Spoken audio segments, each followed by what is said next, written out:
Have you ever woken up in the morning with no particular reason to be sad, but a dull heaviness pressing on your chest? Maybe you walk through your day with a vague sense that something's off, that even when things are going well, life feels oddly confined. Like you're moving, breathing, working, laughing, but still trapped. You may not even know what's caging you, but the feeling is there, persistent. Quiet. Schopenhauer knew this feeling intimately. He didn't just philosophize about suffering, he lived in it. And he showed us, with painful clarity, why the world so often feels like a prison, even when we have the key in our hands. From the very first line of his magnum opus, The World as Will and Representation, Schopenhauer doesn't ease us in, he throws us into the fire. He tells us that the world we see around us, the world of objects and people and goals, is not the true world. It is a representation, a projection of our minds. Behind it, driving everything, is something darker, more primal, the will. The will, for Schopenhauer, is not a rational, conscious desire. It's blind, relentless. It's the raw force of wanting, of striving, of needing to survive, reproduce, dominate, continue. It's the same will that makes a lion hunt, a storm rage, a man compete, and a woman weep in longing. It's the will that beats your heart without asking your permission. And here's the twist. You are not the master of this will, you are its slave. Click subscribe to this channel to get more profound insights. That's the first reason the world feels like a cage. Because you are being lived. You think you're choosing, but behind every choice is an impulse. Behind every desire is a deeper hunger. And that hunger never ends. You want food, then you're full. Then you want sex. Then you want success. Then you want approval. Then you want meaning. And just when you think you've arrived, you want something else. This cycle never stops. It's the treadmill of existence. The will doesn't care if you're fulfilled. It only cares that you keep wanting. And so, everything becomes a means to another end, but even happiness, especially happiness. So the question is, if everything you achieve only leads to another desire, are you really free, or are you just pacing inside a more decorated cage? Schopenhauer was brutal in his honesty. He said that all life is suffering, not because we're doing something wrong, but because to live is to will, and to will is to lack, and to lack is to suffer. That's the second bar of the cage, the illusion of fulfillment. We chase goals thinking they'll satisfy us, but they only feed the will more. He gives the example of a man who spends years building a fortune. When he finally gets it, he's bored, restless. He either starts a new project or falls into despair. Why? Because the will doesn't want peace. It wants the next thing. And if it has nothing to chase, it turns inward and becomes depression.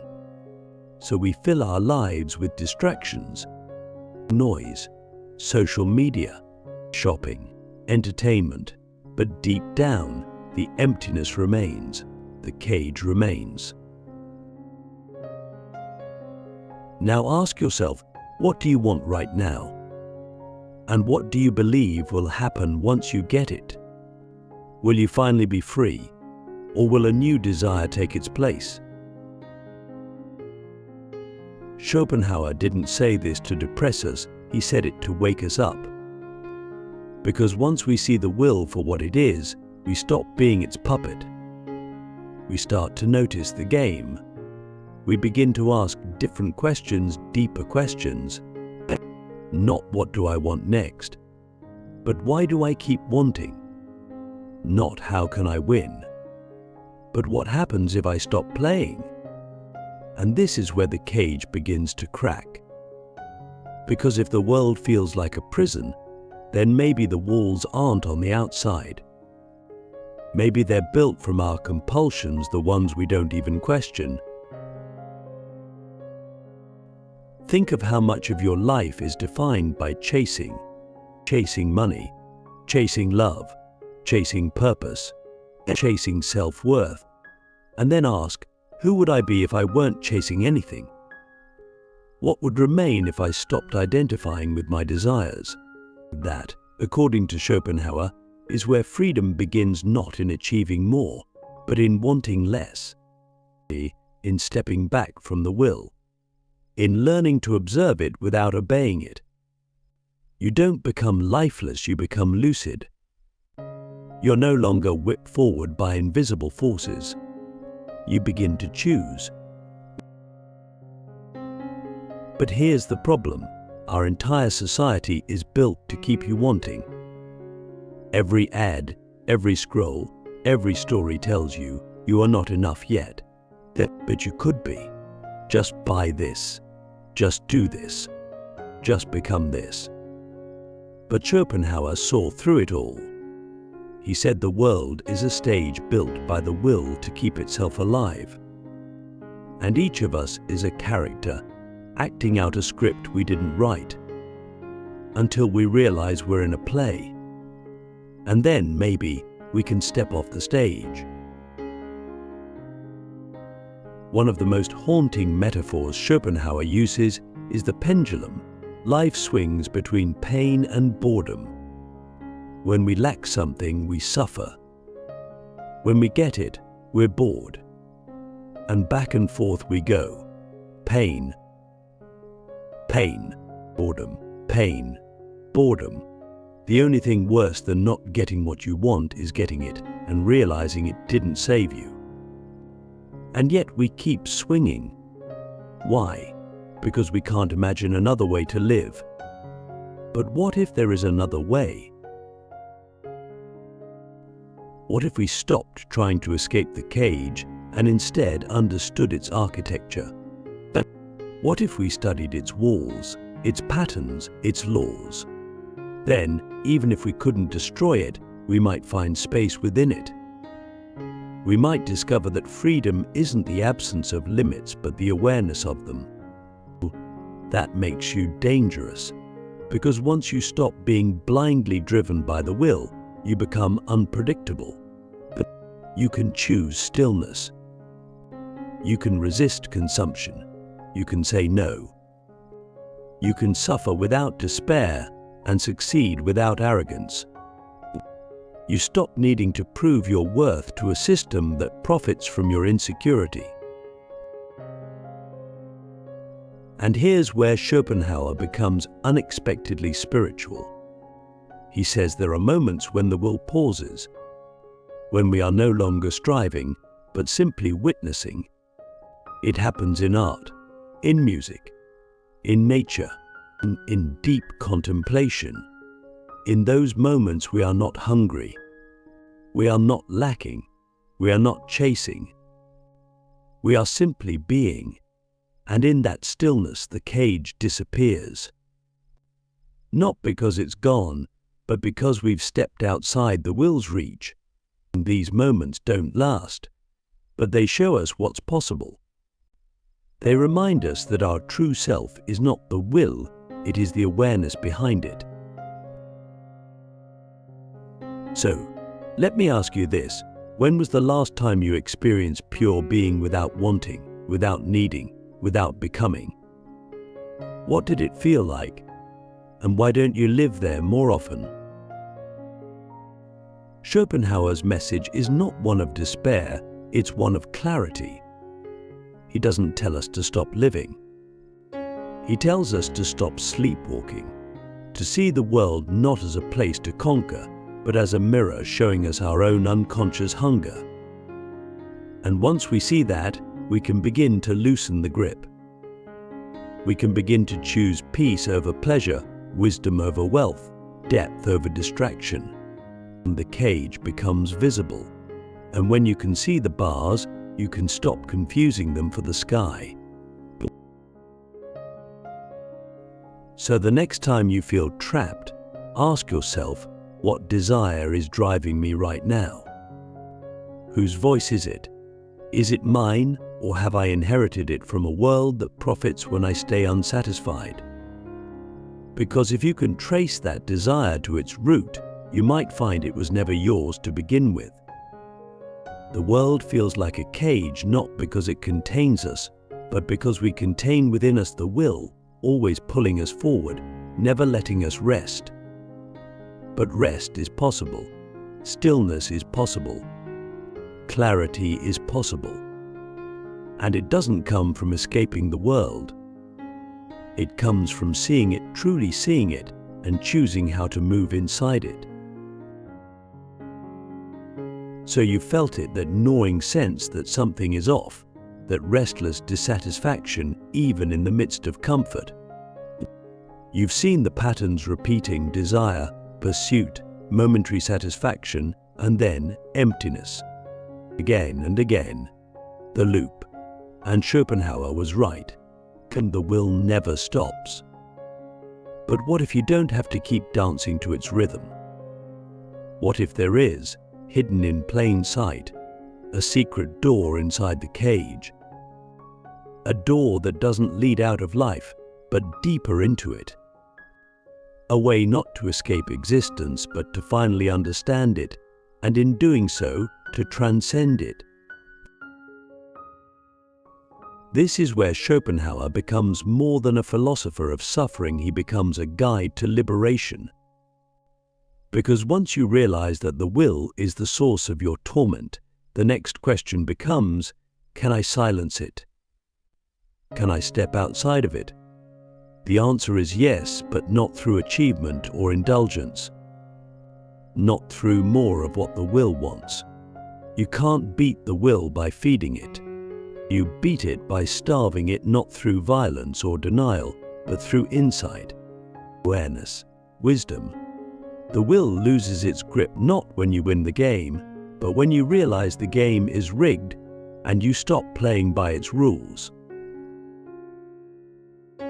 Schopenhauer points to three main ways human beings can access this secret door, this momentary detachment from the will's grip. The first is aesthetic contemplation. When we are immersed in true art, not entertainment, not distraction, but real art, we are lifted out of our personal desires. We don't think about what we want. We don't think about who we are. We become pure perception. Listening to a symphony, standing before a great painting, watching a sunset that silences the mind, these moments suspend the will. We are no longer striving. We are not consuming. We are simply witnessing. And in that stillness we glimpse freedom. Not the freedom to do whatever we want, but the deeper freedom, the freedom from wanting itself. The second path is compassion. And this is where Schopenhauer breaks from the cold pessimism people often associate with him. He says that when we see another person's suffering and truly feel it as our own, something astonishing happens. The boundary between I and you dissolves, and the will, which is always self-centered, steps aside. In compassion, we forget ourselves. We momentarily stop willing. We enter a state of unity. And Schopenhauer believed that this capacity for compassion, this ability to recognize ourselves in the suffering of others, is one of the highest human potentials. Not because it feels good, but because it interrupts the endless cycle of desire and ego. The third and most radical path is asceticism, the conscious turning away from the will. This doesn't mean hating life or punishing the body, but it means understanding the nature of desire so deeply that you no longer serve it. The ascetic doesn't seek pleasure, they seek peace. They don't hate the world, they've simply stopped being hypnotized by its illusions. This is the path of the mystic, the sage, the monk. Not everyone is called to it, but everyone can learn from it, because at its core, asceticism is about letting go. Letting go of the idea that fulfillment lies in the next thing. Letting go of the belief that you are what you want. Letting go of the self that is always hungry. Now pause and ask yourself, when was the last time you experienced peace, not because you got what you wanted, but because you stopped wanting? What would your life look like if you practiced that peace more often? This is the secret Schopenhauer offers us, not a way out of life, but a way through it with eyes wide open. But he doesn't promise happiness. He doesn't sell hope. What he offers is something more enduring, clarity. And from clarity, real freedom can be born. Let me give you something practical. Right now, think of one desire in your life that dominates your mental space. Maybe it's success. Maybe it's love. Maybe it's validation. Now ask, where did this desire come from? Who taught me this was the answer? What am I hoping it will fix? And then, what if it never arrives? What if you never get it? Who would you be then? This isn't nihilism, it's honesty. And in that honesty you might find something astonishing. Peace begins where illusion ends. Schopenhauer doesn't want you to hate the world. He wants you to stop being fooled by it. The world as representation, the way it appears to us, is a stage. And the will is the playwright, the director, and the audience, all rolled into one. But you are the awareness behind the curtain. You can step back, you can see the game. You can say, I see now. This isn't me. This is the will playing itself out. And in that moment of seeing, the cage begins to dissolve.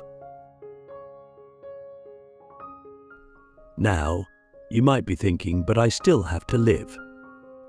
I still have responsibilities. I can't just detach from everything. And you're right. Schopenhauer isn't asking you to abandon life.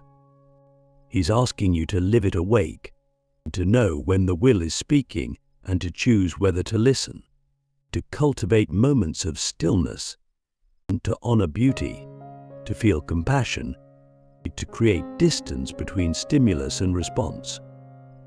Because in that space, you reclaim your power. Imagine this, you walk into a room. You feel envy rising. You want what someone else has. But instead of reacting, you pause. You recognize the will. You smile. You breathe. You let it pass. That's freedom. Or imagine you're chasing a goal. You're obsessed. But then you step back and ask, will this really fulfill me, or is this just another loop? That's awareness. That's the beginning of mastery. Not mastery over the world, but over your inner world. And here's the final twist, maybe the most important one. Schopenhauer believed that in moments of true insight, we can feel oneness with all life. Because the will that drives you is the same will that drives everyone else. Every person, every animal, every plant, every star, it's all expressions of the same force. And when you see that, when you feel that, the boundaries begin to fade. You no longer feel alone. You no longer feel like a victim of some cruel universe. You feel connected. And in that connection, the cage no longer matters. Because you are no longer separate from what imprisons you. You are the dreamer waking up in the dream. So next time the world feels like a cage, ask yourself, what am I believing right now that keeps me trapped? What impulse, what desire, what fear is running the show? What would happen if I just watched it without obeying it? That's the door. That's the crack in the wall. And through that crack, the light of freedom shines. Schopenhauer didn't promise that the cage would disappear, but he showed us that the bars are not made of steel, they're made of illusion. And once you see that, you can begin to live not as a prisoner, but as a witness. Not as a puppet, but as a presence. You can love without clinging, create without craving, exist without escaping. You can choose. And in that choosing, you are free.